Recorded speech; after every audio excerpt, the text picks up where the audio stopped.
buried your husband.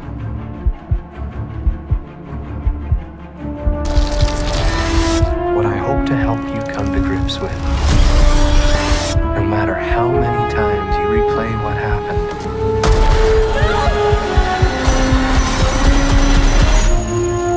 the outcome is inescapable. Almost 15 million is on the nation to save.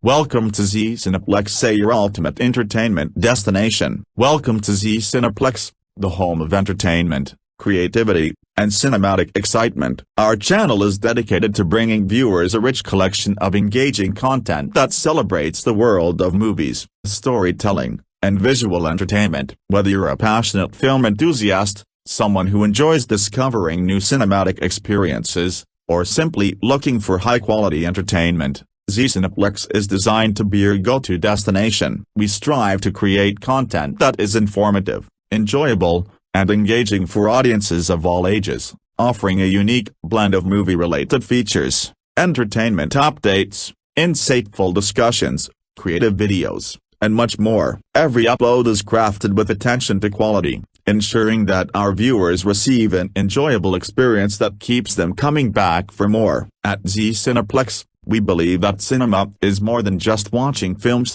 It's about experiencing emotions, exploring stories, appreciating creativity, and connecting with people who share the same passion for entertainment. Our mission is to build a vibrant community where movie lovers and entertainment enthusiasts can discover exciting content, share their opinions, and stay connected with the latest trends in the entertainment industry. We are committed to consistently improving our content, embracing new ideas, and delivering videos that entertain, inform, and inspire our growing audience. Whether you're here for movie highlights, entertainment discussions, reviews, cinematic moments, or fresh creative content, Z Cineplex promises an enjoyable journey filled with excitement, quality, and unforgettable entertainment. Join our community by subscribing, turning on notifications, and becoming part of the Z Cineplex family as we continue to explore the fascinating world of cinema and entertainment together. Thank you for your support,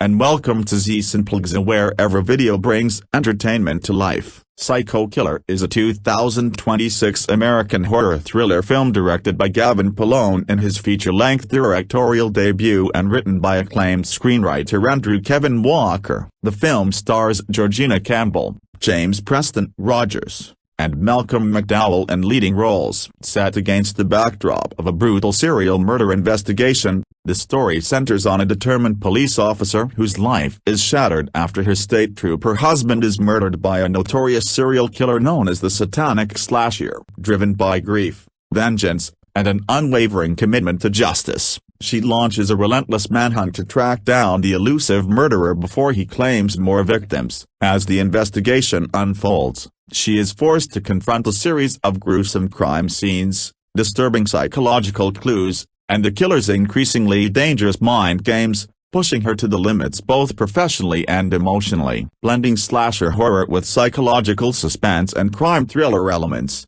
the film explores themes of trauma, obsession, and the devastating personal cost of pursuing justice. Released theatrically in the United States by 20th Century Studios on February 20, 2026, Psycho Killer received mostly negative reviews from critics, who criticized its familiar narrative, uneven pacing, and reliance on conventional slasher tropes. Despite Andrew Kevin Walker's screenplay and Gavin Polone's directorial debut, however, Georgina Campbell's performance as the film's resilient protagonist was widely praised, with many reviewers highlighting her emotionally compelling portrayal as one of the production's strongest aspects, even among critics who were otherwise disappointed by the film. Kansas Highway Patrol Officer Jane Archer's life is shattered when she witnesses the brutal murder of her husband, fellow state trooper Mike Archer, at the hands of a ruthless serial killer known across the country as the Satanic Slasher. The elusive murderer has earned his infamous nickname because he leaves occult symbols and satanic imagery at each crime scene,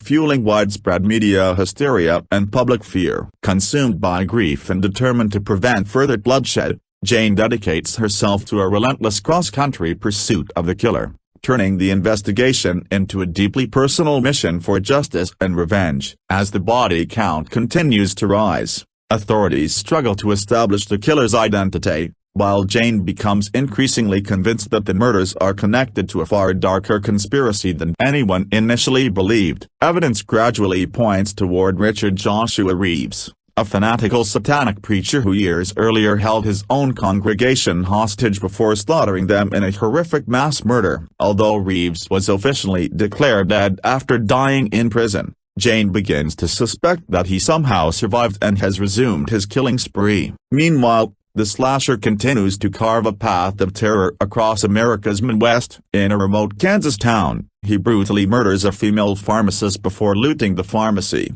stealing large quantities of antidepressants, sedatives, and other prescription medications, which he consumes in excessive amounts. His violent rampage escalates as he slaughters two stranded motorists on an isolated country road before murdering a Catholic priest in a particularly gruesome attack, drinking the priest's blood as part of his disturbing ritualistic behavior. While piecing together the timeline of the murders, Jane follows the killer's trail from the West Coast through multiple Midwestern states, slowly uncovering clues about his movements. Amid the emotional toll of the investigation, she also discovers that she is pregnant with Mike's unborn child, giving her renewed determination to survive and stop the man responsible for destroying her family. Jane's pursuit eventually leads her to Nebraska, where she locates the slasher hiding in a roadside motel. The encounter quickly turns violent as the killer ambushes her, leaving Jane injured before escaping once again. Continuing his twisted journey,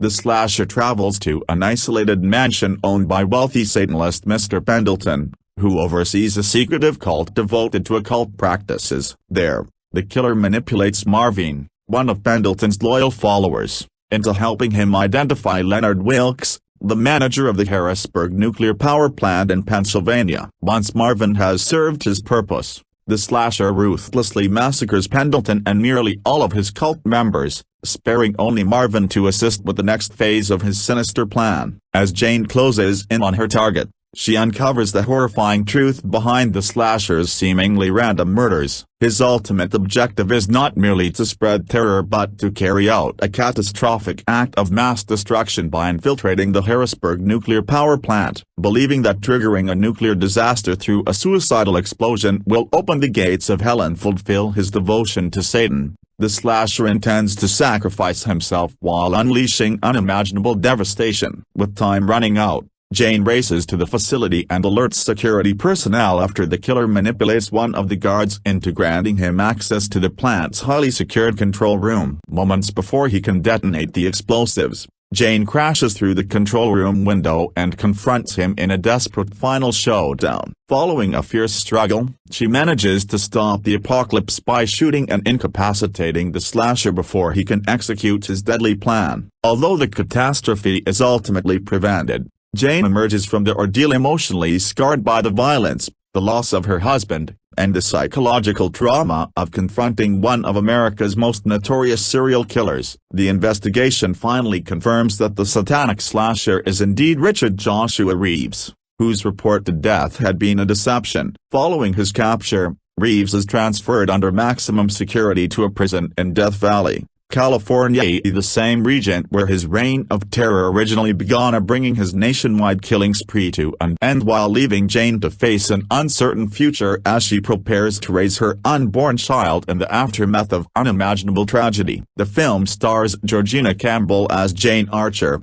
a dedicated Kansas Highway Patrol officer whose life is forever changed after witnessing the brutal murder of her husband at the hands of the infamous serial killer known as the Satanic Slasher. Driven by grief and an unwavering determination to bring the murderer to justice, Jane embarks on a dangerous cross-country investigation that becomes both a professional mission and a deeply personal quest for revenge. James Preston Rogers portrays Richard Joshua Reeves, also known as the Satanic Slasher, a sadistic and highly intelligent serial killer whose ritualistic murders and occult-inspired crimes spread fear across the United States. Once believed to have died in prison following his past as a fanatical satanic preacher responsible for the massacre of his own congregation, Reeves resurfaces to continue his reign of terror while pursuing an apocalyptic plan centered on the destruction of a nuclear power plant. Academy Award nominee Malcolm McDowell appears as Mr. Pendleton, a wealthy and influential Satanist who presides over a secluded mansion inhabited by followers devoted to occult rituals. Although Pendleton initially appears to share ideological ties with Reeves,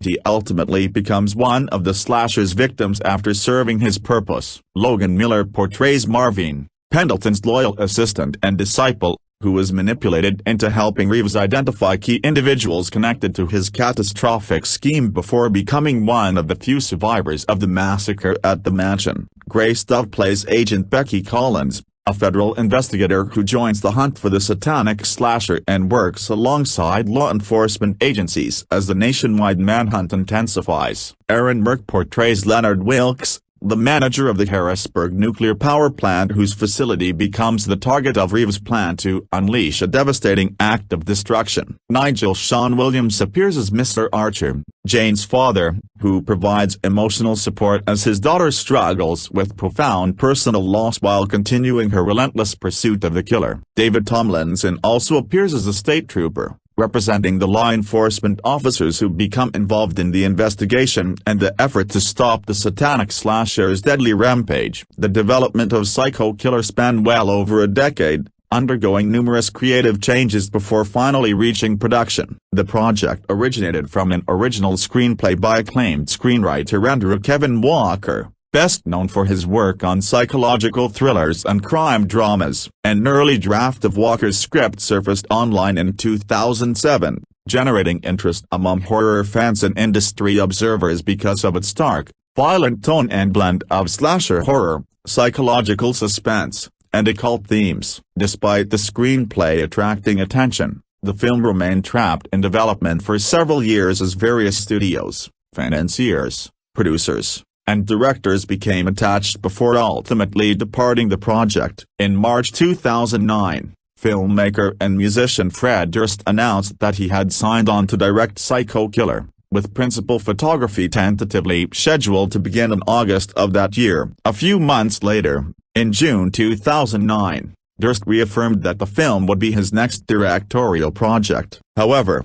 the planned production ultimately failed to materialize, and the project stalled once again. By November 2010, Gavin Polone had replaced Durst as director, while producers Eli Roth and Eric Newman joined the production. During this stage, Studio Canal came aboard to fully finance the film, which was projected to be produced on a budget estimated between $13 million and $17 million. Principal photography was expected to begin in Michigan during the latter part of the second quarter of 2011. Although Roth remained attached to the project throughout much of 2011, production once again failed to move forward, leaving the film in another prolonged period of development. The project resurfaced in May 2015 when it was announced that Germany's K5 International would finance and produce the film, signaling renewed momentum after years of uncertainty. Despite the announcement, the production again failed to advance into principal photography, and the adaptation remained dormant for several more years. It was not until February 2023 that the project was officially revived when New Regency greenlit the film for production, confirming that Andrew Kevin Walker's screenplay would finally be brought to the screen. At the same time, Gavin Polone was once again confirmed as director, marking his feature-length directorial debut after years of involvement with the project. The producing team included Roy Lee, Miri Yoon, Matt Berenson, and Walker himself, with principal photography expected to begin during the early part of the second quarter of 2023. Constantin Film and Vertigo Entertainment joined the production as co-producers, helping bring the long-delayed horror thriller to fruition. The film's musical score was composed by Sven Falconer, whose atmospheric soundtrack was created to complement the film's tense psychological horror, brutal slasher sequences, and increasingly apocalyptic narrative, culminating in the long-awaited release of Psycho Killer in 2026 after nearly 2 decades of development. The casting process for Psycho Killer evolved alongside the film's lengthy development, with several years passing before the principal cast was officially assembled. During the project's early development under Gavin Polone in November 2010, producers revealed that casting was actively underway and stated that they intended to cast a rising actress in the lead role, someone audiences would recognize but who had not yet become a major star. Although the actress's identity was never disclosed and the project ultimately stalled before cameras rolled, the filmmaker's vision for a fresh leading talent remained consistent throughout the film's prolonged development. Following the project's official revival by New Regency in February 2023, Georgina Campbell was announced as the film's lead actress. Campbell was cast as Jane Archer, a determined Kansas Highway Patrol officer whose life is shattered after her state trooper husband is brutally murdered by the infamous serial killer known as the Satanic Slasher. The emotionally demanding role required Campbell to portray a character driven by grief, resilience, and an unwavering determination to bring the elusive murderer to justice while enduring the psychological toll of an increasingly dangerous cross-country investigation. Her casting marked one of the production's most significant announcements and established her as the central figure of the film. The cast continued to expand in March 2023 with the addition of Logan Miller, who was cast as Marvin, an eccentric,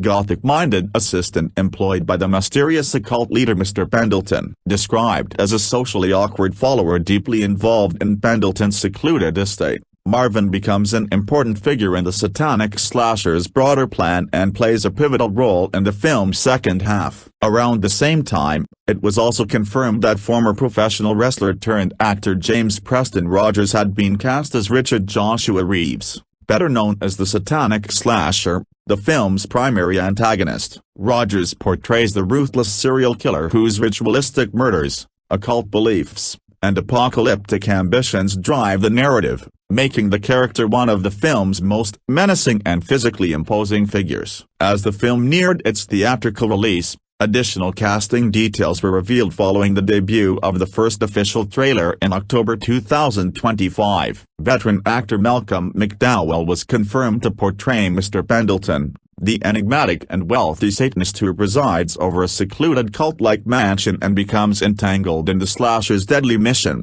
Grace Dove was also announced as part of the ensemble cast, portraying Agent Becky Collins, a federal investigator who assists in the nationwide hunt for the Satanic Slasher as law enforcement agencies race to stop his increasingly violent killing spree. Together, the ensemble combined established performers with emerging talent, supporting Georgina Campbell's lead performance in a psychological horror thriller centered on revenge, obsession, and the pursuit of one of America's most notorious serial killers. Principal photography for Psycho Killer was produced on a modest budget of under $10 million, reflecting the filmmaker's commitment to delivering an atmospheric, character-driven horror thriller through practical filmmaking techniques rather than relying on large-scale visual effects. Filming officially commenced on March 23, 2023, in Winnipeg, Manitoba, Canada, with the city and its surrounding areas serving as the primary production locations. Winnipeg's diverse urban neighborhoods,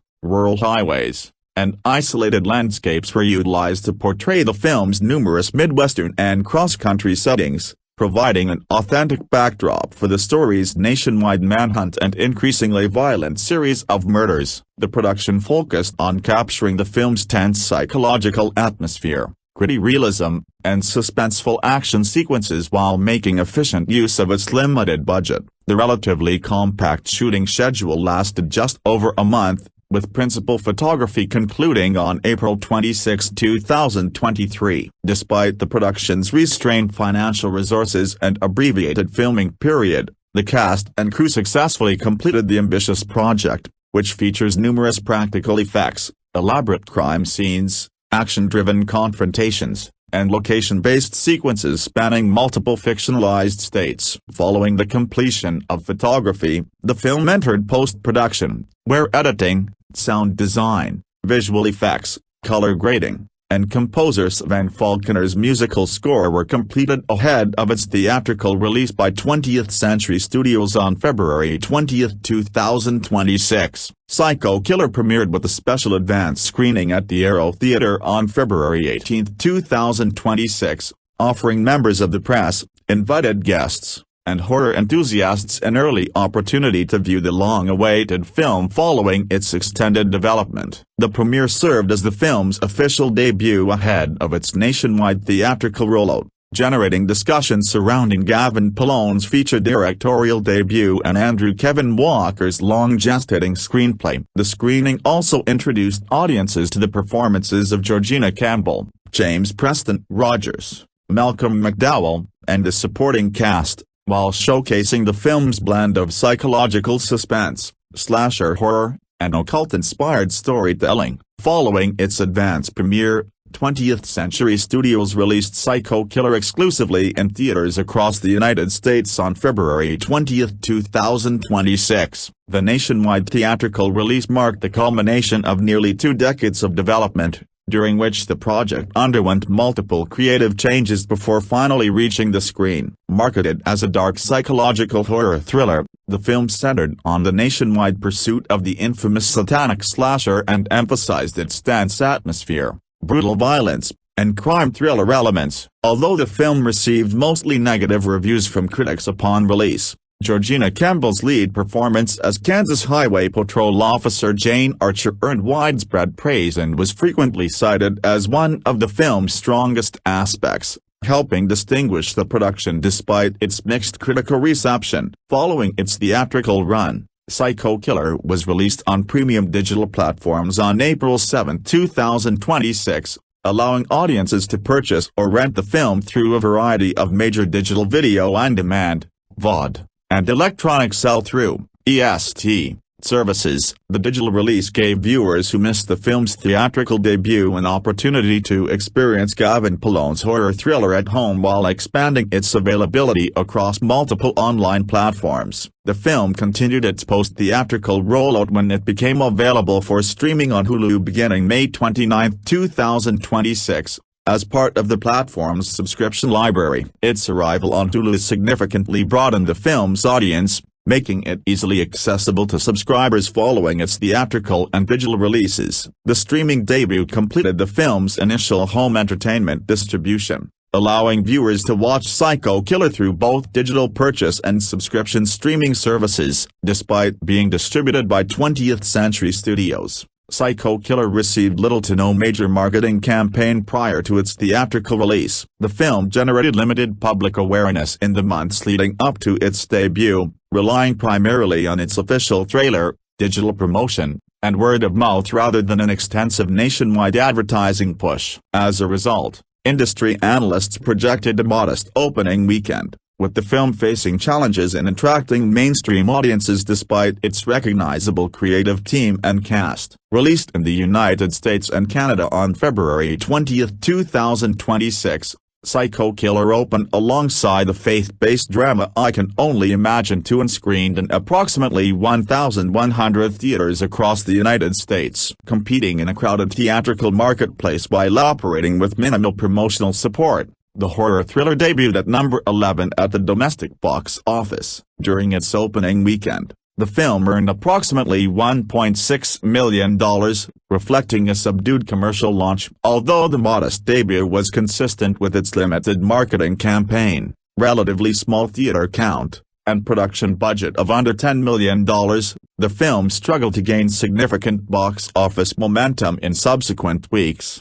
ultimately performing as a modest theatrical release rather than a major commercial success. Psycho Killer received overwhelmingly negative reviews from critics upon its release, with reviewers criticizing its derivative storytelling, underdeveloped characters, uneven pacing, predictable narrative, and reliance on familiar slasher conventions. While the film's premise, centered on the pursuit of the infamous satanic slasher, initially generated interest due to Andrew Kevin Walker's involvement as screenwriter, Many critics felt the final product failed to capitalize on its potential. However, Georgina Campbell's committed lead performance was consistently singled out as one of the film's strongest elements, with several reviewers also praising aspects of the production design, practical effects, and atmospheric visuals despite their overall disappointment with the film. On the review aggregation website Rotten Tomatoes, the film holds an approval rating of 9% based on 45 critical reviews,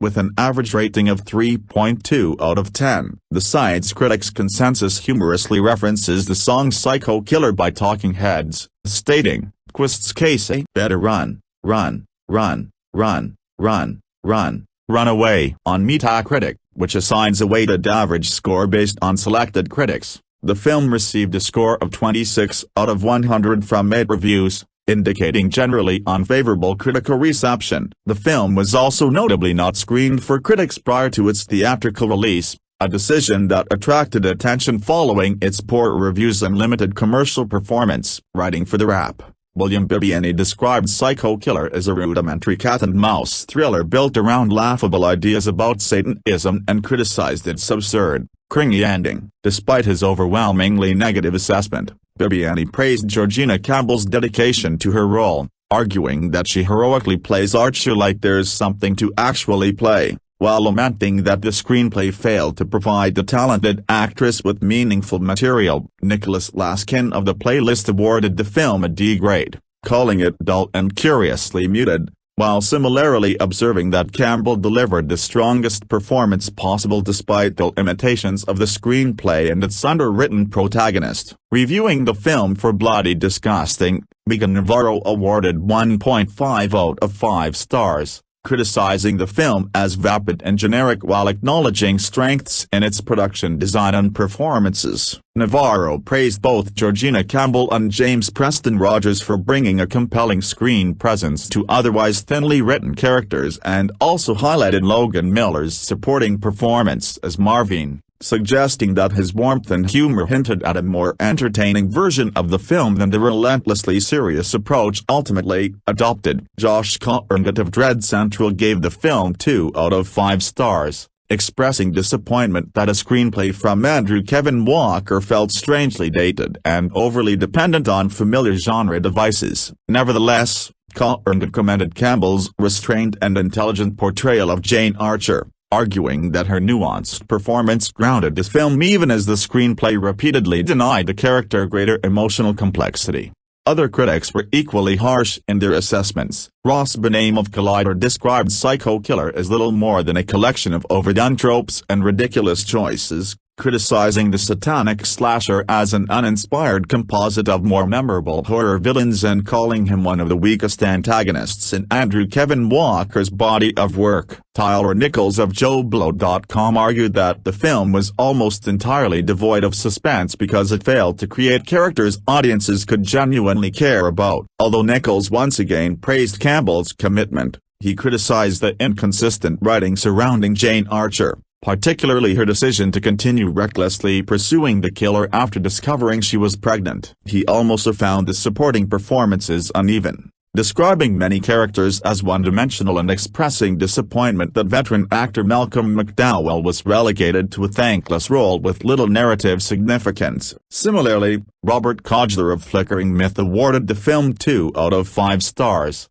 praising Georgina Campbell's emotionally convincing portrayal of a police officer desperately seeking justice while struggling for recognition in a male-dominated profession. Codgler believed Campbell successfully conveyed Jane's determination and vulnerability despite the screenplay's shortcomings. However, he criticized the film's central conflict, arguing that the few direct confrontations between Jane and the satanic slasher were largely forgettable aside from their striking red visual palette and occult imagery. He concluded that the film's primary weaknesses stemmed less from Gavin Polone's direction or the performances than from Andrew Kevin Walker's screenplay, which failed to develop its characters or elevate its familiar slasher premise into a compelling psychological thriller. Review 1. Are we not watching the same bad movies? 1. Because Psycho Killer, 2026, is not one of them. It is just old-fashioned. A Satanist serial killer, James Preston Rogers, kills the wrong highway patrolman,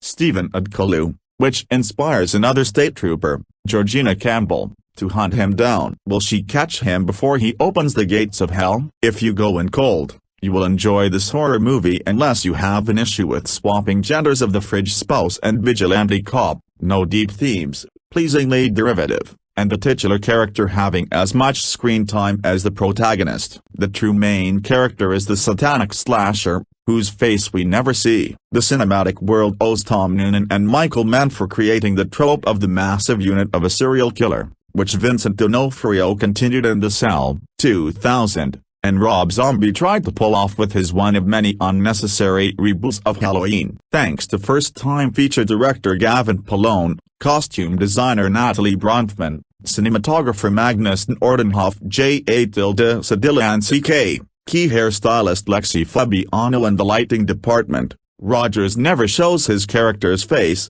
which continues a proud horror tradition. It is not until the final act where the similarities with Michael Myers' original formula become more obvious, and it feels as if a couple of scenes were accidentally cut that did not connect the dots, but the gist is clear. Rogers is perfect for the role, his voice, his body and his physicality. Bronfman styles him more like the Heart Eyes Killer. Only one line explains his backstory, and I would not mind seeing Psycho Killer again when it is available for home viewing with the subtitles on to see if I caught everything. If I had to choose between this guy and the Long Legs, 2024, killer, I'd choose this guy. There are lots of different kinds of Satanists, and Psycho Killer has never heard of the great work that denominations like the Satanic Temple are doing to preserve civil liberties in the U.S. These Satanists are old-school 70s throwbacks with a little goth mixed in for fun. This movie has some hilarious moments as the satanic slasher decides that he needs to lean on his community for information and hospitality. The movie takes a break and becomes a comedy of manners meets a comedy of menace as the affluent Mr. Pendleton, Malcolm McDowell, becomes his host holding court with his quiet,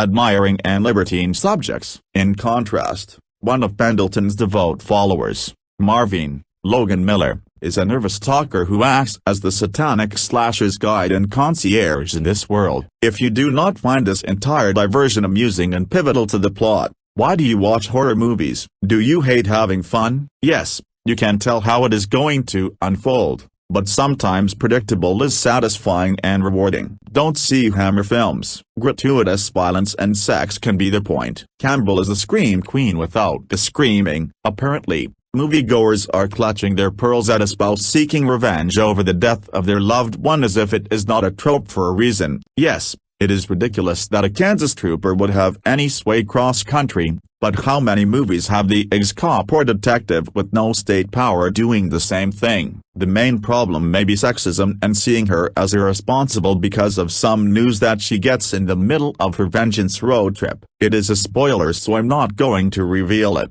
But I do not think that this outrage is a coincidence. It is a manifestation of a culture that would like women to return to gender-normative activities and leave the man's work to men. In addition, it was refreshing to see the vision of what an LA Girls Club would look like as FBI agent Becky Collins, Grace Dove, decides to be a functional disgruntled employee and help a sister out. Also was FBI agent Zolan, Michael Antonicos, a stab at political satire. Especially when he orders Collins to get him lunch. It often felt as if writer Andrew Kevin Walker pulled a Dan O'Bannon, then revised accordingly to reflect how it would need to change if it was a woman who was the out-of-control cop. Occasionally Psycho Killer has narrative problems when a scene that feels necessary is omitted. For instance, the first time that Jane intercepts the satanic slasher, it feels as if there should be a scene where official law enforcement questions her. But it does not happen until the second face-off. It felt as if there was a fame subplot when Jane became a public figure. It only gets shown once,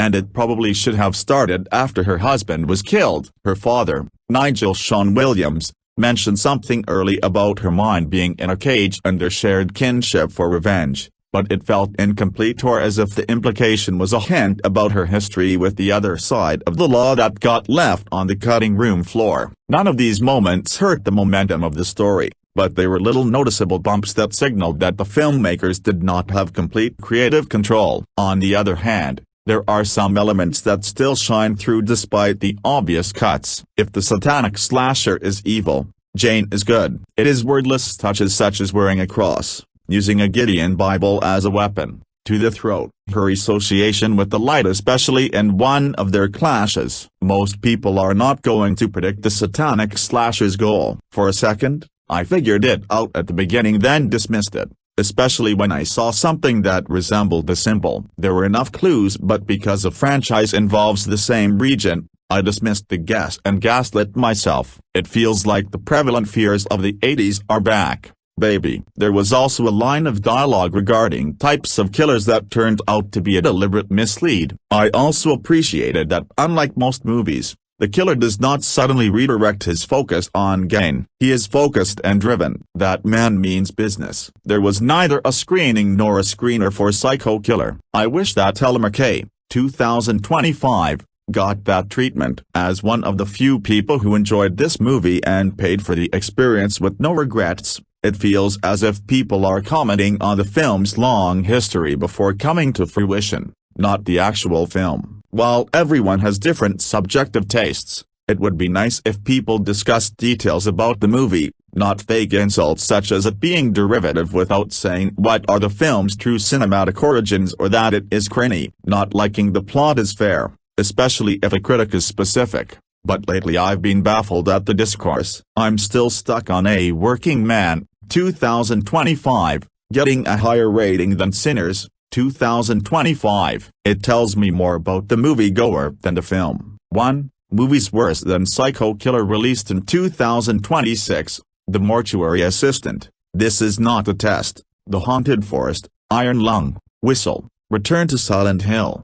The Dreadful falls into one or more of the following criteria: not fresh, muddled mythology, no story with different tacks, one-dimensional characters, bad acting. Movies better than Psycho Killer released in 2026, Honey Bunch, Redux, Dracula, Send Help. 28 years later, The Bone Temple, Primate, falls into multiple of the following criteria: excellent acting, gorgeous visuals, filmmaker knows exactly what they want to do, have the freedom to get there, fresh way of executing the genre, that is great storytelling, forgivable flaws. Movies that are roughly the same quality as Psycho Killer in 2026, Diabolic, Cold Storage, The Oregon, Night Patrol, We Bury the Dead, falls into multiple of the following criteria: stories that could have been better given more money or experience, or if it had chosen a different genre instead of hiding behind a more marketable one.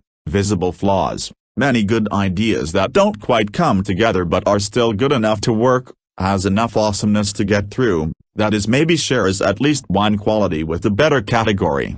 2. Psycho Killer is a serial killer slasher movie. It starts out amazingly, but loses all momentum and ends pretty terribly. It's a real shame as it has plenty going for it, from the screenplay by the Say7 and screenwriter to having Georgina Campbell star in it. Still, I recommend you check it out for yourself now that it's on VOD. Read our full Psycho Killer movie review here. Psycho Killer is a horror slasher, and I was initially gutted, pun intended, that I didn't watch it in a theater. However, having now watched it on VOD, I feel lucky that I waited. This is a serial killer movie that starts out really well, so much so that I was wondering why it had gotten such bad reviews from both critics and genre fans, mind you. However, around halfway through, I would learn why. This movie takes some strange turns along the way and the ending of Psycho Killer is just bad. The edge and intensity it had early on just vanish as it turns into a broken bar well,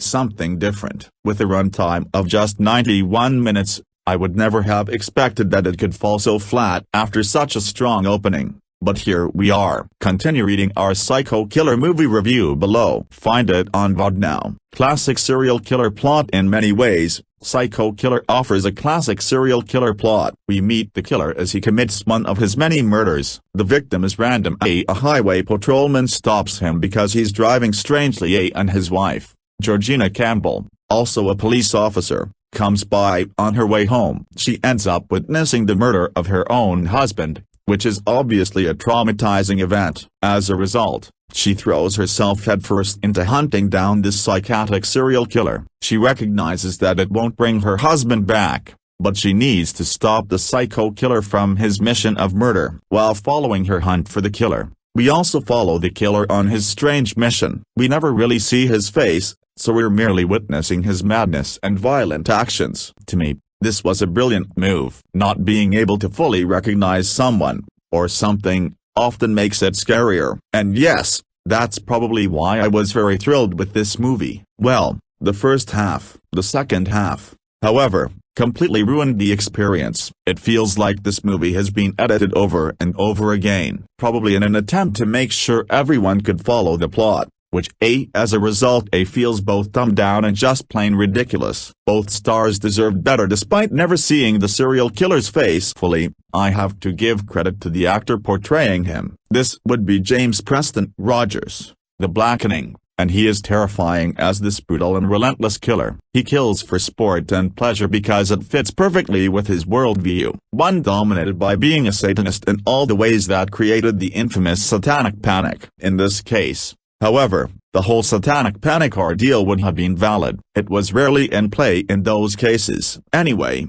having Georgina Campbell play the role of the Kansas Highway Patrol officer, who goes on a hunt for the killer, is brilliant. She's one tough cookie, and I would want her with me if I were out for revenge. Georgina Campbell has quickly become a horror darling, especially thanks to her roles in Barbarian, The Watchers, Influencers, and, most recently, Cold Storage. And yes, Georgina Campbell delivers a strong performance in Psycho Killer as well. It's the story that lets it down. Or actually, I think the story could have worked as a whole, just not as it's presented here. Also playing key roles in Psycho Killer are Grace Dove, How It Ends, Logan Miller, Scout's Guide to the Zombie Apocalypse, and Malcolm McDowell, She Will, Truth Seekers, who all deliver exactly what's expected of them, in a good way. Watch Psycho Killer on VOD now. Psycho Killer was directed by Gavin Polone, who has produced a lot of amazing genre movies. These include Stephen King's Secret Window,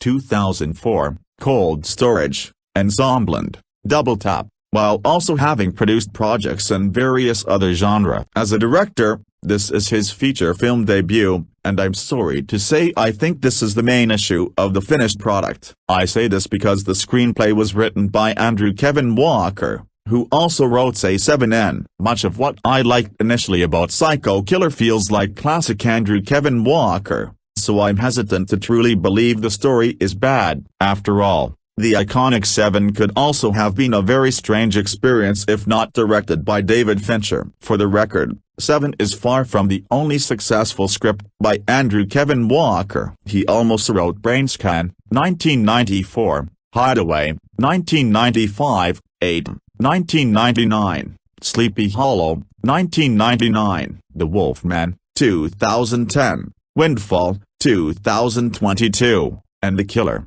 2023. In other words, he is very far from being a one-hit wonder. I don't want to recommend that you skip this movie, because the first half of Psycho Killer shows what a brilliant serial killer horror slasher this could have been. So watch it, and try to prepare yourself for an ending that does not live up to that strong opening. Psycho Killer is out on digital from April 7, 2026. The superscripto watch trailer following the brutal murder of her husband. A Kansas Highway Patrol officer sets out on a journey to track down the perpetrator. As the hunt progresses, she comes to realize the man responsible is a sadistic serial killer, and the depth of his mental depravity and his sinister agenda is more twisted than anyone could have imagined. Director, Gavin Polone. Screenwriter, Andrew Kevin Walker. Cast, Georgina Campbell, James Preston Rogers, Grace Dove, Logan Miller, Malcolm McDowell. Karina Scream Queen Adelga Erda. I write reviews and recaps on Heaven of Horror. And yes,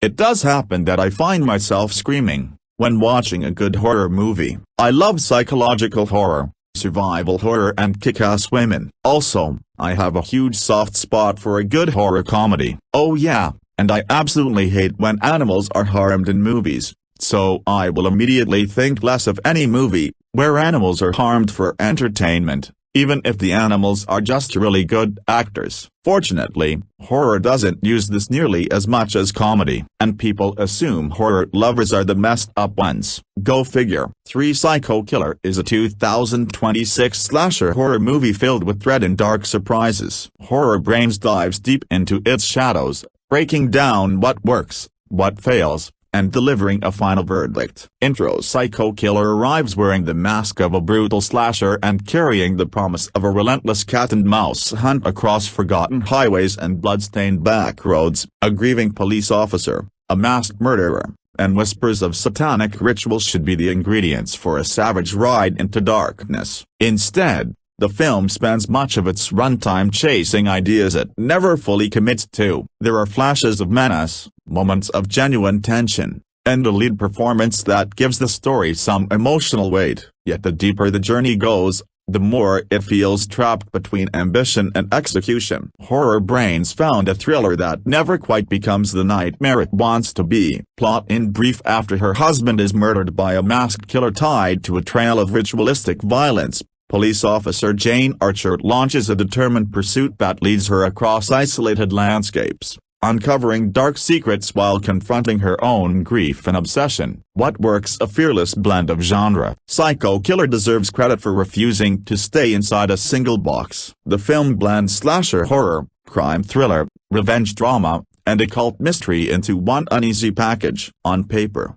that combination creates intriguing possibilities. The investigation gives the story momentum while the ritualistic elements add an extra layer of menace. Even when the execution falters, the ambition behind the concept remains visible. Performances that cut deep. Georgina Campbell carries the film with determination and credibility. Her portrayal of Jane Archer gives emotional grounding to scenes that might otherwise feel hollow. Grief, anger, and exhaustion all register naturally. James Preston Rogers provides a physically imposing presence as the masked killer, creating an intimidating silhouette whenever he enters the frame. Malcolm McDowell adds gravitas despite limited screen time. Atmosphere so thick it drips. The film occasionally discovers the grim mood it spends most of its runtime searching for. Empty highways, cold interiors, abandoned locations, and flashes of ritual symbolism create a bleak visual landscape. Several sequences feel genuinely uncomfortable in the best way. Horror Brains appreciated the effort placed into building an environment that feels hostile,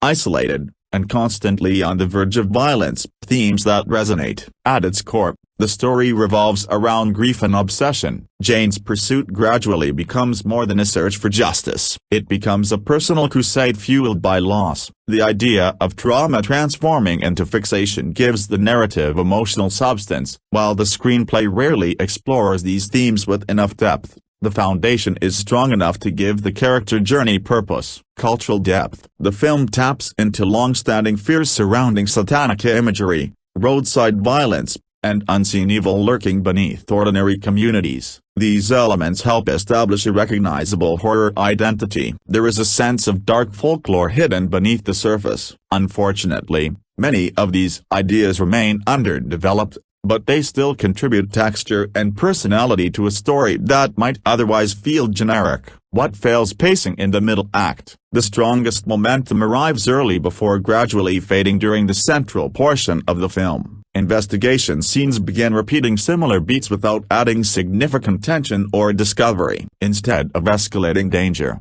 the narrative often feels stuck in place. A sharper edit and stronger progression of clues could have transformed this section into something far more gripping and suspenseful. Accessibility for casual viewers. The film assumes viewers will remain invested in ideas that never receive enough development. The occult aspects feel more decorative than frightening, while character motivations beyond Jane remain thin. Casual horror fans looking for memorable kills, shocking twists, or a truly terrifying villain may find themselves waiting for moments that never fully arrive. The payoff rarely matches the setup. Uneven tone at times. One scene suggests a serious crime thriller. The next leans toward occult horror. Then the film drifts back toward traditional slasher territory. Individually, None of these directions are bad. Together, they often feel disconnected. The lack of a clear identity weakens the overall experience and prevents the villain from becoming the unforgettable horror presence the story desperately needs. Final verdict: Psycho Killer is not a disaster, but it never evolves into the dark powerhouse suggested by its premise. Strong work from Georgina Campbell and occasional bursts of atmosphere keep the experience watchable, yet too many promising ideas remain trapped beneath an underdeveloped script and inconsistent execution. The film spends considerable time building mystery and menace without delivering enough payoff when it matters most. Slasher fans may find some value in its gloomy aesthetic and central performance, but most viewers will leave feeling that a far stronger movie was hiding beneath the mask. Horror Brain sees a missed opportunity more than a memorable nightmare. For as somebody who was decently excited for this film, it was disheartening to see the horrible reviews and the death sentence that is the over-advertising of creators' previous works and producers throughout the promotional material. Did the film rise above the ashes of its reputation for me, or did it cement its reputation as the disappointment my fellow critics warned about? That's what I, Brighton Nelson of The Real Ranker, will be answering in today's review. As always, I'm honored you've taken time out of your day to join me, and I hope your time here on my site always feels well spent. Regrettably, this film lacks many positives, despite my rooting for it. While the opening scenes were very promising, and the film poses an interesting moral point about satanic worship in the middle of the second act, unfortunately, the rest is quite bad. Outside of the graphic genius who made those opening credits, the film is simply mediocre throughout the first two acts, and then completely falls apart in the third. Even Georgina Campbell's performances as the protagonist do nothing for me, as she feels like she's completely phoning it in for a paycheck, a stark contrast to her other wonderful performance this month in the fantastic Cold Storage. While the killer's performance wasn't terrible, the cinematography and way the film was shot in such an unscary way didn't do him any favors. At no point did I feel any tension or scares in this film, except for the fact that I was scared to write this review because I hate being the bearer of bad news and poor reviews here on The Real Ranker. The third act also completely falls apart, trying to raise the stakes in a nonsensical way and then teasing a sequel that, if it comes to fruition, will inevitably be an even more low-budget, low-passion mess. When a film's strongest element is its opening credits sequence, you've got to know something's up, and it isn't something good. Even with all that said, this is nowhere near the worst film I've ever watched. Far worse horror films have come out in theaters this month, and I'm honestly bamboozled that this is the one critics have given such low ratings. It was at 0% for a while. This film's biggest flaw is its mediocrity and lack of innovation, but it's still not a movie I felt like I wasted my time with. It isn't one I dissuade people from watching in any way, shape, or form, even if I wouldn't recommend it. This is certainly not as bad as recent films like The Mortuary Assistant and Strangers, Chapter 3. And nowhere near as bad as some films like Ouija or a lot of other direct-to-video slop we get. While I don't have much good to say about the film, there are films out there that are way worse than this one. Psycho Killer is just an inoffensively bad movie that, while I have no desire to revisit, I also have no desire to ever talk bad about it after I conclude this review, because it's not that kind of movie. It doesn't feel like a completely soulless, corporate product only thrown out into the world to capitalize on some trademark expiration or anything like that. It's just a mediocre movie, and I hate the trash on it, but I also hate lying about my opinion even more. The Real Ranker verdict: real or unreal? Unreal. The Real Ranker score, 42% letter score, S+ star ranking, 5 out of 5. While Psycho Killer is by all means an inoffensively mediocre movie, I wouldn't say I wasted my time or money on it at the theaters. However, it's also not a film I would recommend anyone go out and check out. I would only recommend it to the most die-hard horror fans to stream. This is a film whose hate is a tad overblown, but it's also a sad case of a film where there are simply too few saving graces to justify defending it. Hey, at least I like it better than the homonymous track by the Talking Heads. Check out all of my horror reviews below. There's a lot of fun ones, including fantastic recent flicks Ready or Not 2, Slanted, and They Will Kill You. Enjoy this review? Stay tuned for more articles from The Real Ranker. Enjoy video games? Check out our sister site, RPG Ranked. 5 Psycho Killer arrives in theaters on Friday, February 20th. Psycho Killer is a grim mess. In fact, it's the draggiest, sloppiest revenge-driven road trip serial killer mystery since 1997 Switchback. It also might be the only revenge-driven road trip serial killer mystery since Switchback. Maybe these particular elements just shouldn't blend. Psycho Killer invites you into the lumbering world of the satanic slasher, the latest hulking masked maniac to take a stab at becoming an instant classic within the pantheon of horror hellions. He's tall, small, has a voice like Mike Langren, R.I.P., and loves hacking, slashing, bludgeoning, shooting, and slurping his way across the country in a quest to, as he writes in Blood, open the gates. The massive James Preston Rogers holds court well as the satanic one, and the character has a lot of promise, his face constantly obscured by long hair, hood s, sunglasses, or all three. Unfortunately, first-time feature director Gavin Polone mostly wastes this giant madman's potential, attempting scares that fall flat and staging bloodlettings that don't pop. There's a one particular massacre scene that closes out the story chapter that should have landed so much bigger and better than it does. Yes, CG blood can be distracting, but that wasn't the issue here. It's the staging and framing. Instead of drawing us into the slasher's size and might, the camera keeps a weird distance that diminishes his power, going for wonders that also utilize slow-mo only enhance flaws in effects and choreography. Come to think of it, most scenes in Psycho Killer feel like half measures in need of a few extra tweaks. Polone, a successful TV, Curb Your Enthusiasm, and movie, Zombieland, producer, gives this an earnest shot, but when your film is heavily advertised with from the writer of Say 7 and the director then lacks David Fincher's command for composition, color, and pacing, the lack of experience will be glaring. Barbarian's Georgina Campbell, who can also be seen in Cold Storage right now, plays Jane Archer, a Kansas state trooper on an obsessive cross-country trek to stop the satanic slasher, having watched this lunatic murder her husband in front of her. Campbell is more than capable in the role, but Jane's story is thin and unsurprising. She's the one we're supposed to care about and root for, but every slice of her saga is plot from boring cop stuff from the needless opposition she faces to the lazy way she puts the puzzle together. Jane starts with a few interesting complexities, but the movie flattens her into a one-note tracker. By the end,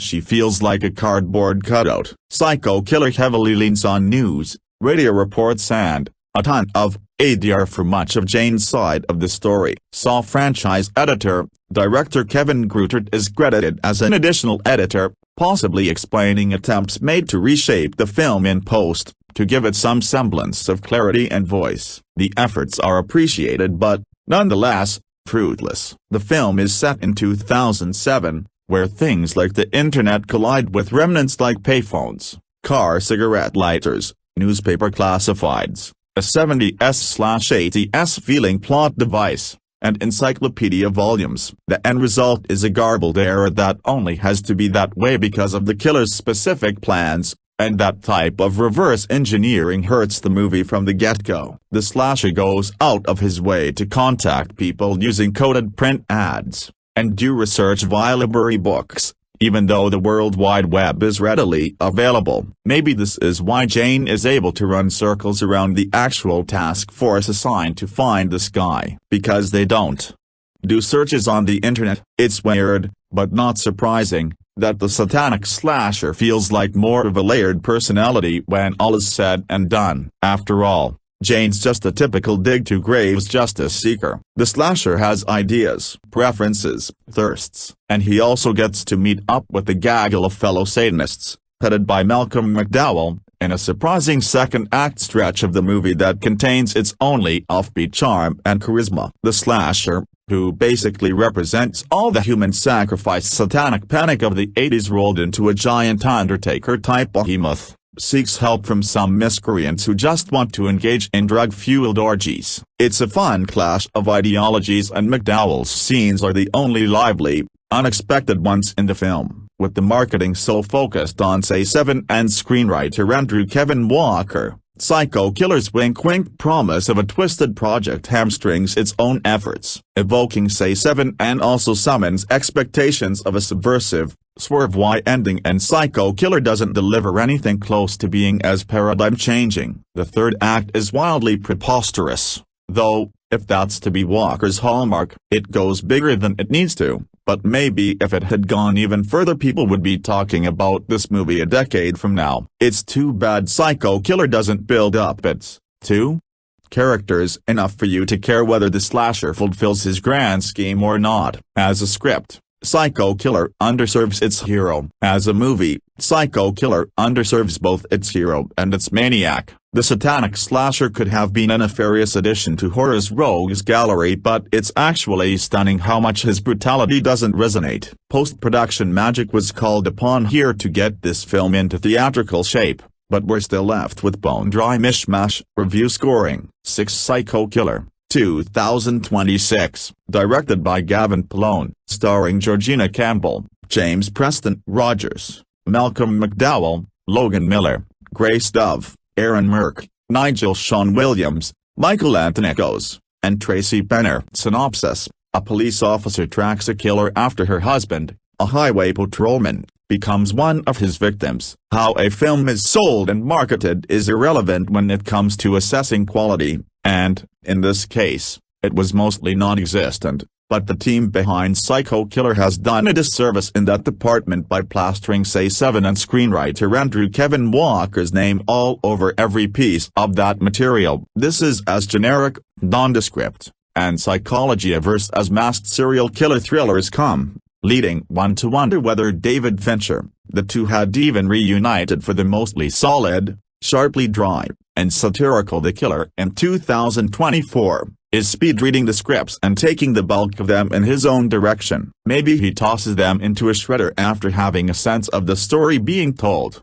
spicing it up from there. Sure, that's a slight exaggeration, yet also one of the only logical conclusions to draw here, given the steep decline in quality with debut director Gavin Polone putting his words on the big screen. This also brings to mind something I read on social media this week, where someone, I wish I could remember who, essentially said that, while screenwriting unquestionably requires talent, you don't necessarily hear famous or slam-dunk screenwriters, or at the very least, not in the same vein as the movie-going populace reveres directors. Andrew Kevin Walker's name might, being generous, be a selling point for anyone who recognizes Z7 and or 8mm. After having watched Psycho Killer, it's more proof that any respected screenwriter can be a part of a pile of nonsense, regardless of whether or not Gavin Polone was the right filmmaker for this or not. The plot here is so razor-thin, with almost no characterization,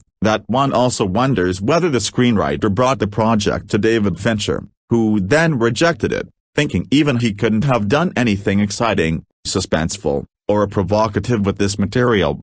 Considering Psycho Killer opens with a blatant copy of Z7 in S credits, without any 9-inch nails, who thankfully are spared being a part of this boring exercise, perhaps it is Andrew Kevin Walker trying to recapture some of that glory or proof that he still has it in him to weave a compelling serial killer tale. If that is the case, here, he demonstrates no understanding of why that film became a pillar of the genre, and a beloved classic all around, with no interest in exploring the killer's psyche beyond he is a crazy Satanist, even though, unlike Z7 and where the killer was kept off screen for so long that its A-list star at the time wasn't listed in the opening credits or promotional materials, James Preston Rogers' titular Psycho Killer is a co-lead alongside Georgina Campbell's highway patrol officer Jane Archer doggedly hunting him down, seeking vengeance for murdering her husband. By the way, they also share the same job, so the film can conveniently establish who they are and that they love one another, so that he can be offed instantly afterward. It's sheer lazy screenwriting. Little happens in this film, as it switches perspectives from Jane Archer searching for clues and growing increasingly frustrated with incompetent bodies of law enforcement, all the way up to the FBI, who dismiss some of her reasonable, plausible findings, to psycho killer, well, killing random individuals with no style, terror, or menace. These scenes are similarly lazy. One of them is a cliché copyright de-impaling from the back seat of a car. The kills almost feel like a film trying to meet an obligation rather than trashy entertainment, making good on the fun part. There is one exception, which sees the killer briefly imply something about his past that could have both turned him into a serial killer and put him on a path of Satanism. Although it is a laughably reductive plot point, James Preston Rogers is a hulking, imposing figure, so there is, admittedly, some fright in the character's conceptual design. Wearing a gas mask and a voice disguise, the latter, unfortunately, undoes some of that, as he has a habit of extending the last syllable of every word, sounding silly. Even when the film feels as if it might fully unleash some of his brute power in an orgy slaughter, the filmmakers resort to cheap CGI blood that comes across as if this is intended to be a schlicky 3D flick. There are also other moments where one can't tell whether some of this is meant to be ironic or a lame attempt at humor. The frame contains a shot of a welcome mat saying "Peace be with you," which the killer stains with the blood after leaving a church upon killing a priest. As for Jane, she doesn't have much to do but poke around and solve a goofy riddle. Georgina Campbell is delivering a solid performance as a woman desperate for another shot, literally and figuratively, at the killer, and subconsciously, trying to prove herself in a male-dominated workforce that doesn't take much of what she says seriously. She is also not currently concerned with that or psychological therapy. Nevertheless, the few encounters she and the killer do have are largely forgettable outside the stark red color palette and satanic iconography. That also puts into perspective that the problem with the film is less so with the direction or performances. Andrew Kevin Walker might feel similarly, wanting another shot at the genre to prove that Psycho Killer was a fluke, not his actual good scripts. Flickering myth rating: A film, A.A./movie, A.A. 7. Dive into Gavin Polone's first directing foray, Uniting Barbarian, 2022, star Georgina Campbell, veteran horror star Malcolm McDowell, and newcomer James Preston Rogers into a horrific thriller. Psycho Killer starring Georgina Campbell, James Preston Rogers, Malcolm McDowell, directed by Gavin Polone. Runtime: 1 hour, 31 minutes. After her husband is murdered by a seemingly random highway killer, Rogers, Highway Patrol Officer Jane Archer, Campbell, decides to track down the murderer herself. Her search, however, reveals the killer has darker plans, connected to historic satanic-driven killings, resulting in a larger death toll if he's not stopped soon. The core of Psycho Killer is pretty simple: a Satan worshipper, Rogers, wants to open the gates of hell, and conducts a murder spree on his way to an unknown destination where he will perform this ritual. Killing Jane Archer's husband unwittingly brings two forces, Jane's sense of justice and revenge versus the killer's satanic delusion, into direct opposition, as Jane, Campbell, decides to track him down to his final ritual. As the audience, it takes us a while to realize why he's doing these killings, other than just a generic satanic panic narrative. When it eventually comes together, it forms into a really solid climax idea that should have had the audience on pins and needles. A broken bar. Unfortunately, so many of the scenes just lack energy and stakes to make us sufficiently care. The first scene, where Jane loses her husband to the killer, is honestly the strongest emotional core established by the film. It's simple, in terms of revenge stories, but it is enough to make you engaged. Most of the subsequent scenes, however, simply don't have enough juice. When Jane's pursuing the killer and deciphering the codes, the film makes an attempt to dwell on the clues and lays them out neatly. Campbell's performance, however, many times driving by herself in a car, doesn't generate enough tension. She specifically was much better in the recent, bizarre horror film Barbarian, 2022. Opposite Bill Skarsgård Road. While she does have to hold up sections of that film by herself, she still gets to play off Skarsgård Road quite a bit, and others. Won't spoil that in case you haven't seen the film. given how many solo scenes she has in Psycho Killer. It's hard to say the lack of energy solely falls on her. Speaking of Barbarian, marketing for this film kept referencing it, along with David Fincher's Say 7 in 1995, and last year's horror darling Weapons, 2025. Say 7 and writer Andrew Kevin Walker made the script for Psycho Killer, while Roy Lee was a producer for Weapons and Barbarian. However, invoking the name of those movies sets audiences up for failure. Yes, Psycho Killer is demented like either film, and plot-wise would have easily been on par, but its execution doesn't match the level of those films. James Preston Rogers' debut as a horror slasher is solid, and horror fans will likely be pleased enough with his murder scenes,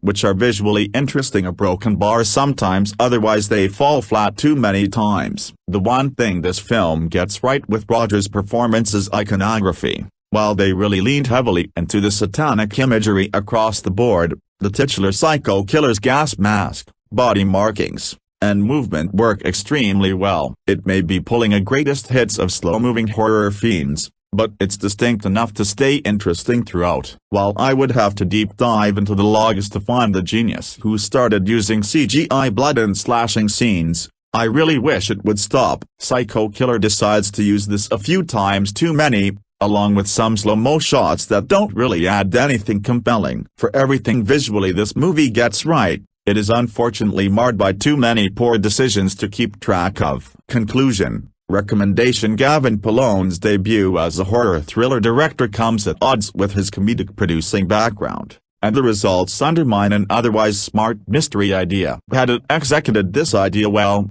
it could have easily competed with the great films it aligned itself with. As it stands, Psycho Killer is unlikely to get many looks from even the most avid horror fans. As a big horror fan, I can't even recommend this for people who watch the genre no matter what. There are bad horror films that are more enjoyable or better put together, despite their flaws, than this. Would definitely wait until it's streaming to even give it a chance. Satanic Mystery 5. The combination of historical satanic rituals, murders in U.S. history is a great touch and would have knocked this film out of the park if executed better. Lack of energy 3. It's hard to pinpoint whether it's a script issue, Campbell herself, or lack of people to work off of, or direction, but the end result is still lackluster and limp regardless. In iconography only for Psycho Killer has a great style for its lean serial killer, but the odd choice of CGI blood at times, along with pace-destroying slow-mo scenes, undermines the chances. Love Georgina? Consider supporting us over on Patreon. You'll get access to early access articles, commercial-free video essays, online discussions and more. Plus, you will be directly responsible for supporting journalism in a field that's currently being overwhelmed by clickbait-focused sites. Supporting us keeps the lights on, but it also sets a standard to sites in our field about fair wage practices, citing sources, debunking unconfirmed sources, and helps us investigate stories better. Kenneth Commandership has had opinions on movies since he was a kid to Broken Bar, even if that meant talking to himself. He loves tackling the issues involved with our modern blockbusters while still enjoying the deep dives into the films you may have glossed over. You may still see him comment on his other loves, video games and television, whenever he has time. You can catch all his movie reviews here and listen to him on our weekly podcasts when they start back in August 8. Opening in theaters on February 20th is Z Psycho Killer, directed by Gavin Polone and starring Georgina Campbell, James Preston Rogers, Logan Miller, Grace Dove, and Malcolm McDowell. Initial thoughts. Filmed in 2023 and collecting dust since then, A Psycho Killer boasts a rising star in Georgina Campbell, a script by A7 scribe Andrew Kevin Walker, and the backing of producers behind films like A Barbarian and A Weapons. So how did this movie go so horribly off course? Touted as a sort of serial killer epic, the film is as generic as its title and offers nothing in the way of suspense or genuine chills. Utilizing genre tropes that go back to the 1980s, A Psycho Killer fails to do anything new with them and even lacks anything in the way of truly shocking kills. Story and direction. At first, A Psycho Killer seems like it might take an interesting tack, The nation itself is being terrorized by a murderer who has gruesomely and randomly dispatched more than 15 people across 6 states, with both local and federal authorities baffled. Much of the opening act is told from the point of view of the killer, James Preston Rogers. Dubbed by the media as the satanic slasher due to the pentagrams and demonic writings the masked monster leaves at his crime scenes, but nothing too remarkable is done with the idea of a sort of national hysteria brought on by a single killer, and the point of view begins to shift to that of Jane Archer, Georgina Campbell, a Kansas state trooper who lost her husband, also a trooper, to the satanic slasher in a cold-blooded daytime shooting that Jane herself witnessed. Despite official attempts to wave Jane off the case, she doggedly pursues it on her own and chases the killer across the country, while he continues his murder spree and pursues his ultimate agenda. This is where the movie runs into serious problems on all fronts. There is no urgency to either the slasher or Jane's missions, and the film's lackadaisical pacing only reinforces the turgid, repetitive nature of the narrative. One scene halfway through in which Jane briefly confronts the slasher is simply ridiculous because he could slaughter her as easily as he kills everyone else, but allows her to escape only because the movie needs to fill another 45 minutes or so. The same could be said for the slasher's stopover at the estate of a wealthy Satanist, Malcolm McDowell, which serves no real purpose except to show some cultists getting naked in a black mass. As for the killer's ultimate plan, it's as half-formed and ludicrous as anything else that happens in the movie. A psycho killer goes through such generic, stock tropes that the film even implies that heavy metal music may have influenced the slasher. Yes, that old chestnut, that we found ourselves wondering if something was going to flip the whole thing on its head and make the movie into some sort of a meta-comment on the genre itself. But no, A Psycho Killer offers up nothing of the sort, plotting to a weary finish that makes less and less sense as it gets there. Even the kills are dull, with the slasher mainly swinging large objects into people's torsos or heads as gouts of CG blood squirt into the air. Cast and performances. Georgina Campbell is something of an up-and-coming scream queen who has acquitted herself nicely in other genre films like A Barbarian and A Cold Storage. But while she tries valiantly here, the story lets her down and makes her into a one-note hero and vessel for exposition. The fact that almost none of the men in the film seem to take Jane seriously only adds to the insult. James Preston Rogers certainly has an imposing physical presence and a voice as deep as the vaults of hell itself, but the slasher and his long black coat and radiation mask lacks anything resembling a personality and has a muddled backstory that may have at least been partially left on the cutting room floor. Malcolm McDowell is a legend, of course, but all he does here is chew the scenery for a few minutes before exiting abruptly. Final thoughts. A Psycho Killer is directed by Gavin Polone, who has worked much more frequently as a producer and should perhaps keep that job. His direction doesn't exhibit any feel for creating a truly terrifying atmosphere or a sense of impending doom. As for Andrew Kevin Walker, we have to wonder what happened to the writer who gave us the brilliant A7 all those years ago. That was a movie that had something to say, along with 3 expertly conceived characters. But A Psycho Killer, which seems positioned as a throwback to the serial killer films of the 1980s, has nothing to say about that era of horror cinema and nothing new to offer about this long-standing archetype itself. As the song of the same name, which does not show up here, once said, run away from this misfire. A Psycho Killer receives a score of 30 out of 100. What is the plot of A Psycho Killer? Following the brutal murder of her husband, a Kansas Highway Patrol officer, Georgina Campbell, sets out to track down the perpetrator. As the hunt progresses, she comes to realize the man responsible, James Preston Rogers, is a sadistic serial killer, and the depth of his mental depravity and his sinister agenda is more twisted than anyone could have imagined. Who was in the cast of A Psycho Killer? Georgina Campbell as Jane Archer, James Preston Rogers as the Psycho Killer, Malcolm McDowell as Mr. Pendleton, Logan Miller as Marvin Gray, Stubb as Agent Becky Collins, Aaron Merk as Leonard Wilkes, Nigel Sean Williams as Jane's father. Movies like Psycho Killer, The Texas Chainsaw Massacre, 1974,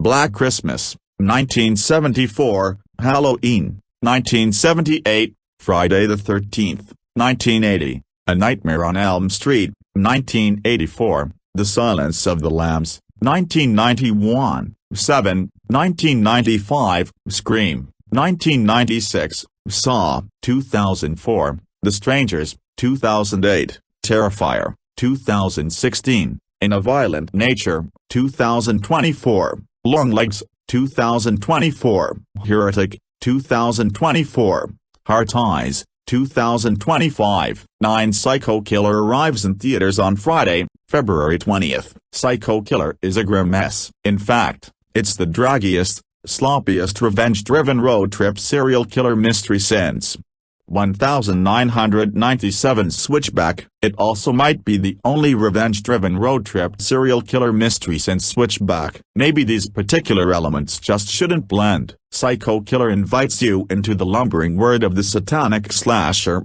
the latest hulking masked maniac to take a stab at becoming an instant classic within the pantheon of horror hellions. He's tall, swole, has a voice like Mike Langren, R.I.P., and loves hacking, slashing, bludgeoning, shooting, and slurping his way across the country in a quest to, as he writes in Blood, open the gates. The massive James Preston Rogers holds court well as the satanic one, and the character has a lot of promise, his face constantly obscured by long hair, hood s, sunglasses, or all three. Unfortunately, first-time feature director Gavin Polone mostly wastes this giant madman's potential, attempting scares that fall flat and staging bloodlettings that don't pop. There's a one particular massacre scene that closes out the story chapter that should have landed so much bigger and better than it does. Yes, CG blood can be distracting, but that wasn't the issue here. It's the staging and framing. Instead of drawing us into the slasher's size and might, the camera keeps a weird distance that diminishes his power, going for wonders that also utilize slow-mo only enhance flaws in effects and choreography.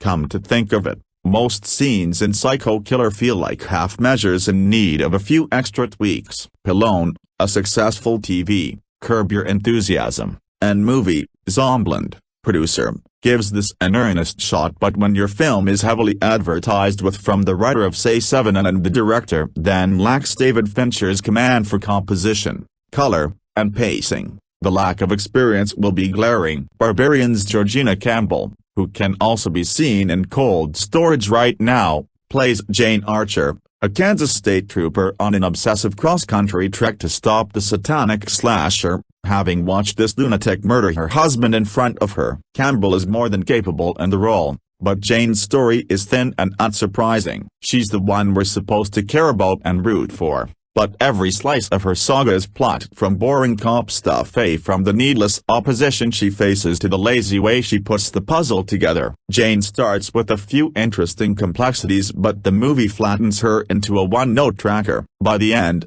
she feels like a cardboard cutout. Psycho Killer heavily leans on news, radio reports and a ton of ADR for much of Jane's side of the story. Saw franchise editor, director Kevin Greutert is credited as an additional editor, possibly explaining attempts made to reshape the film in post, to give it some semblance of clarity and voice. The efforts are appreciated but, nonetheless, fruitless. The film is set in 2007, where things like the internet collide with remnants like payphones, car cigarette lighters, newspaper classifieds, a 70s/80s feeling plot device, and encyclopedia volumes. The end result is a garbled era that only has to be that way because of the killer's specific plans, and that type of reverse engineering hurts the movie from the get-go. The slasher goes out of his way to contact people using coded print ads, and do research via library books, even though the World Wide Web is readily available. Maybe this is why Jane is able to run circles around the actual task force assigned to find this guy. Because they don't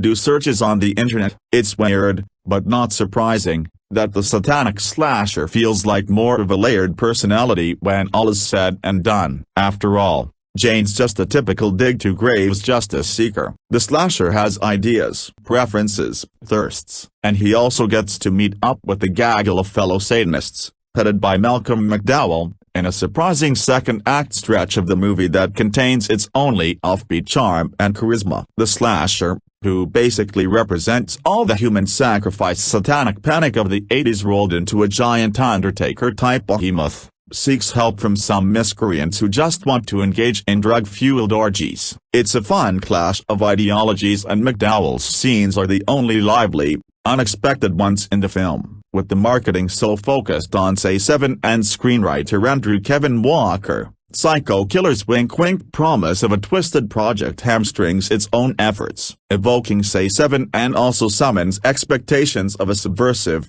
swerve-y ending, and Psycho Killer doesn't deliver anything close to being as paradigm-changing. The third act is wildly preposterous, though, if that's to be Walker's hallmark, it goes bigger than it needs to. But maybe if it had gone even further, people would be talking about this movie a decade from now. It's too bad Psycho Killer doesn't build up its two characters enough for you to care whether the slasher fulfills his grand scheme or not. As a script, Psycho Killer underserves its hero. As a movie, Psycho Killer underserves both its hero and its maniac. The satanic slasher could have been a nefarious addition to horror's rogues gallery, but it's actually stunning how much his brutality doesn't resonate. Post-production magic was called upon here to get this film into theatrical shape, but we're still left with bone-dry mishmash. Review scoring 10. Not all film productions are held to the same standard, and Psycho Killer might have been met with more animosity had it been made with any degree of professionalism or involved any known talent. Outside of screenwriter Andrew Kevin Walker, best known for his iconic script for David Fincher's Say7, Psycho Killer is a low-tier rip-off of better films that managed to somehow get a decent release after years of pushbacks and studio trepidation. The result is a film so incoherent, underwritten, and derivative that its sins can't be forgiven because of any perceived noviceness on behalf of the creative team. Psycho Killer doesn't contextualize itself as a modern retread of the films that inspired it, and brings so little new to the table that it's almost completely predictable. The plot of Psycho Killer might have been intriguing had it been set in the 1970s, as there is a near-constant barrage of references to the decade that birthed the myth of the contemporary serial killer, particularly in regards to the aftermath of the Manson family murders and the rise of satanic panic. However, the film is assumed to be set in the modern day because of the use of modern online search engines and references to social media. Even if the technology had been fairly up-to-date 3 years ago, when the film was presumably shot, the language used to describe it makes it feel as if Psycho Killer was hastily written to cash in on the success of Say7, and in late 1995, the baffling opening of Psycho Killer involves the murder of the state trooper Mike Stephen Adkalu, whilst his fiancée tilde copyrightee Jane Archer, Georgia Campbell, a fellow officer, is present. The unprofessional conduct of a workplace romance aside, it's clear within the introduction that these aren't characters written to have any semblance of law enforcement experience. They're simply given that profession as a means to be proximate to a mysterious serial killer, James Preston Rogers, who is known only as the Satanic Slasher. After being forced to attend therapeutic sessions, Jane is inexplicably allowed to resume her duties as an officer and begins a vigilante search for her husband's killer. It's a strange threat that Psycho Killer doesn't follow up on. The only instances in which Jane takes the law into her own hands are mentioned as a complication, which only serves as an excuse for why she doesn't receive the assistance of any other cops. The existence of the killer is both omnipresent and anonymous, depending on what is most convenient for individual scenes. While expositional news footage is used to both unearth details about the killer's background, the history of cult murders, and the growing paranoia about satanic worship, these ideas are only brought up in passing. The motivations for the killer feel derived from multiple different drafts of the script, and in all likelihood, there is a significant degree of footage that was left on the cutting room floor. Despite the expectation of grandiosity, the lack of national attention and lack of attention paid to other law enforcement routes would suggest that Jane is the only character remotely interested in the ruthless killer. The deaths in the film are so clearly orchestrated that there is little suspense, especially since there isn't a single victim who is given even the smallest allusion to a personality. The use of graphic jump scares with graphic violence, most of which involve laughably cheap computer-generated gore effects, is at odds with the suspenseful tone that Psycho Killer is seemingly trying to emulate. Additional details about Jane's background only further complicate the film's thematic haphazardness. At first, her motivation is revenge, then it's to prevent the killer from spreading his influence, but later it becomes a matter of personal pride. Campbell, a talented actress who just recently gave a fun performance in Cold Storage, can only do so much with the most unsparing outline of a role. Everything about the killer himself is retrograde, as another sign of the film's unusual timeline is allusions to nuclear anxiety that would have been much better rooted in the Cold War. Rogers is such an imposing physical presence that the concept of a socially inept, nasally conspiracy theorist and religious fundamentalist is never quite convincing. The manipulation of his voice also adds another odd wrinkle that makes the character feel constructed from odds and ends of other antagonists. Rogers' size would theoretically be the one thing that Psycho Killer could have taken advantage of, but there are few moments of actual close-quarters combat. The rare standoff between the slasher and Jane is oddly truncated and has little effect on the progression of the mystery,